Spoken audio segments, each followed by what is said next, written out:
What it do, what it do, what it does. How y'all doing today? It is extremely hot here in my apartment, sir. If you see me sweating, just know that is why. You may be asking yourself, why don't you just turn the air on, Christian? I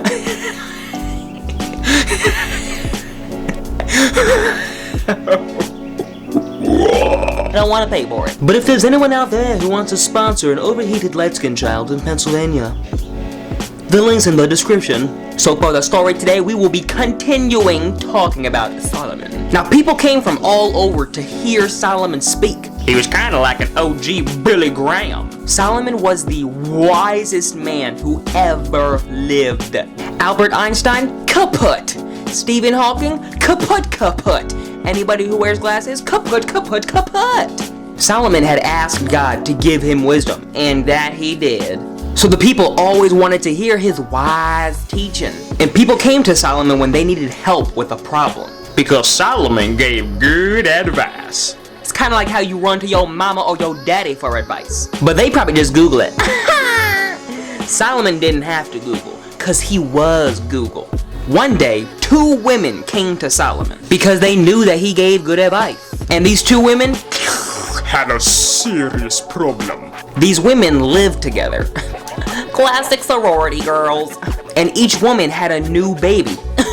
Classic sorority girls. But one of the babies had died. Boo! So the sad mother stole the other baby and claimed that it was hers. How in the goof are you gonna kidnap a baby but live in the same house? They went to the king to have him solve the problem. King Solomon asked the women, which one of you 2 women are the real mother? I am, one woman said.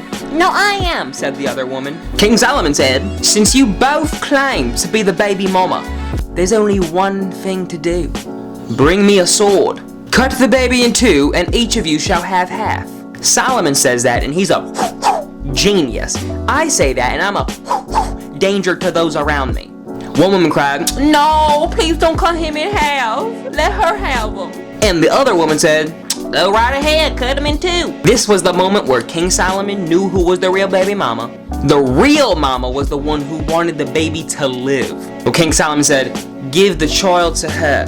She is the real baby mama. God's wisdom helped Solomon know what to do. Now, Solomon wrote all of his good advice down in a book in the Bible called Proverbs. Solomon wrote many different proverbs about words specifically. Solomon said that our words can hurt people, but they can also help people.